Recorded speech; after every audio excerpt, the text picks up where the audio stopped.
Get cocktail conversations, candid insights from startup founders, entrepreneurs, and thought leaders from around the globe.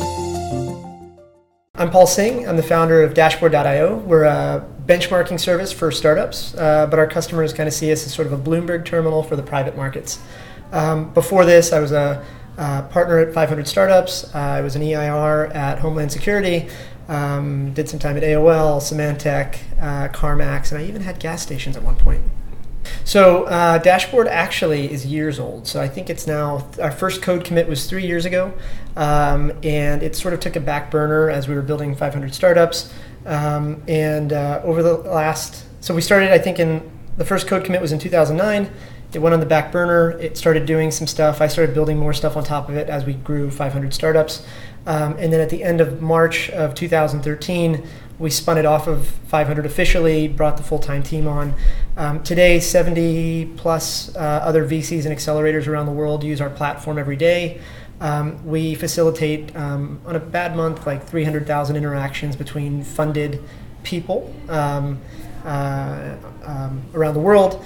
And then now a couple thousand companies give us access to their public and private data, and we, in return, give them benchmarking services so we can tell them whether they're burning cash too fast relative to their peers or getting too few unique visitors, things like that.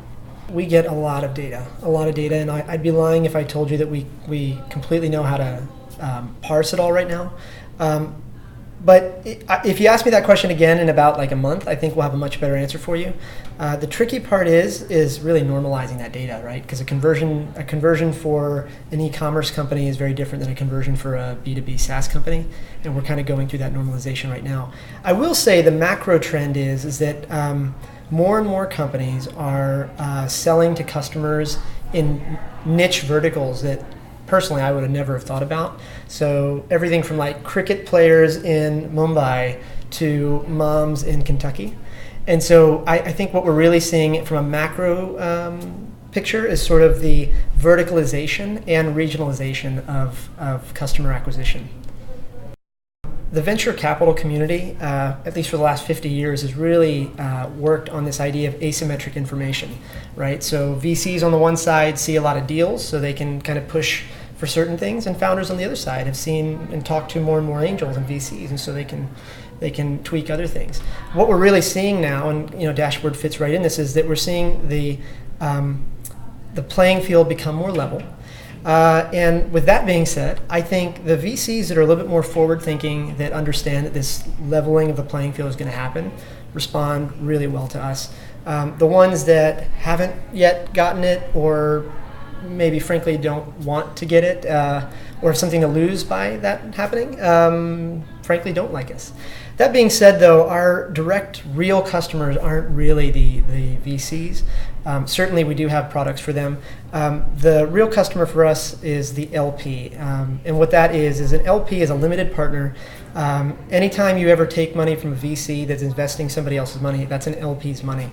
And these LPs are investors in other multiple funds, and they love us because we give them a way to actually objectively measure venture firm A from venture firm B in a completely independent way of what the partner of that VC firm might be telling them. We haven't released any paid versions yet. We've spent the second quarter really doing our land grab, getting everybody on board. Q3 right now where we're in, we're building out the reporting interfaces, and ask me again in 3 months and I think we will have a better answer for you. I'm not exactly sure that I'm not engaged with 500 Startups anymore. The funny thing about venture capital is that it's sort of like being in the mob. Once you're in, you can't get out. I actually had the privilege of being one of the first 3 partners with Dave and Christine, and have been involved for a long time. I've raised money, I've invested in hundreds of companies personally, and so I from the day-to-day perspective, I'm not dealing with the issues. But like the founders that I invested in and the LPs that looked me in the eye before they gave me money, I still have to manage. So I would say this. I would say that it's not any less frenetic, because the life of a founder, frankly, is really no different than the life of a VC. We're doing a million things. We're thinking about customer acquisition. We're thinking about moving the product along. So it's been interesting because I was a founder first, a VC, and then back to a founder. And I think what I've learned in the last 3 years now is that those roles aren't very different, actually. I would actually not trust a founder or a VC that's not busy and frenetic and crazy.